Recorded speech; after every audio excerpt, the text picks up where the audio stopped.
Wind advisory in effect from noon Sunday to 3 a.m. Central Daylight Time Monday. What? South winds 15 to 25 miles per hour with gusts up to 35 miles per hour expected. Where? All of Central Alabama. When? From noon Sunday to 3 a.m. Central Daylight Time Monday.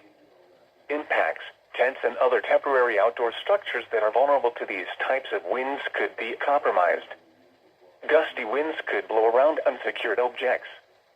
Tree limbs could be blown down and a few power outages may result. Use extra caution when driving, especially if operating a high-profile vehicle. Secure outdoor objects.